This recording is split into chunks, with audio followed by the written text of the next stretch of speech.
എന്തുകൊണ്ടാണ് യുവതലമുറയാണ് ഡ്രഗിന് കൂടുതലും അഡിക്ഷനിലേക്ക് വരുന്നത്? അതെന്തുകൊണ്ടായിരിക്കും?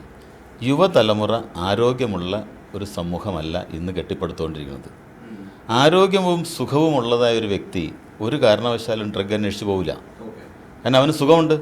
ഈ ഡ്രഗ് കഴിച്ചാൽ കിട്ടുന്നതും ഡ്രഗ് അഡിക്റ്റ് ചെയ്താൽ കിട്ടുന്നതും സുഖമാണ്. ആ സുഖം മറ്റു തരത്തിൽ കിട്ടുമെന്നുണ്ടെങ്കിൽ അവൻ അതിനുവേണ്ടി പോകത്തില്ല. അപ്പോൾ ഇന്ന് സമൂഹത്തിൽ ജീവിക്കുന്ന ആളുകൾ നല്ലൊരു ശതമാനം സുഖം അനുഭവിക്കാത്തവരാണ്. കാരണം അവന് സ്ട്രെസ്സും ടെൻഷനും ഒഴിഞ്ഞ് നേരമില്ല. അപ്പോൾ അവന് സുഖം കിട്ടണമെങ്കിൽ ഡ്രഗ് വേണം. അപ്പോൾ ആരോ പറഞ്ഞു ഡ്രഗ് കഴിച്ചാൽ നല്ലതാണെന്ന് പറഞ്ഞു. എന്നാൽ ശരി, ഡ്രഗ് പരീക്ഷിച്ച് നോക്കാം.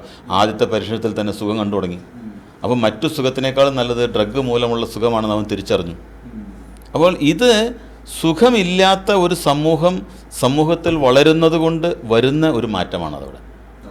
എന്തുകൊണ്ടാണ് സുഖമില്ലാത്തൊരു സമൂഹം കെട്ടിപ്പടുക്കുന്നത്? ജന്മന ഗർഭാവസ്ഥയിൽ തന്നെ പലതരം മരുന്നുകളുടെ ഉപയോഗം മൂലവും പലതരത്തിലുള്ളതായ ജീവിതശൈലി മാറ്റങ്ങൾ കാരണവും വളർന്നു വരുന്ന തലമുറയ്ക്ക് അല്പം പോലും സുഖമില്ലാത്ത ഒരു ശരീരം കൊണ്ടാണ് നടക്കുന്നത്. അപ്പോൾ ആ സുഖം തേടി പോകുന്നതായ ഒരു സമൂഹം വളർന്നുകൊണ്ടിരിക്കുന്നിടത്തോളം കാലം ഡ്രഗിൻ്റെ ഉപയോഗം വളരെ കൂടിക്കൊണ്ടിരിക്കും. ഈ ഡ്രഗ് മാനുഫാക്ചർ ചെയ്യണതാണ്. ഡ്രഗ് പ്രകൃതിയിൽ നിന്ന് തന്നെ വരുന്നതല്ല, ഇത് മാനുഫാക്ചർ ചെയ്യണതാണ്. ഈ മാനുഫാക്ചർ ചെയ്യുന്ന സോഴ്സിൽ നിന്ന് വേണം അതിനെ ഉന്മൂലനം ചെയ്യുന്നുണ്ടെങ്കിൽ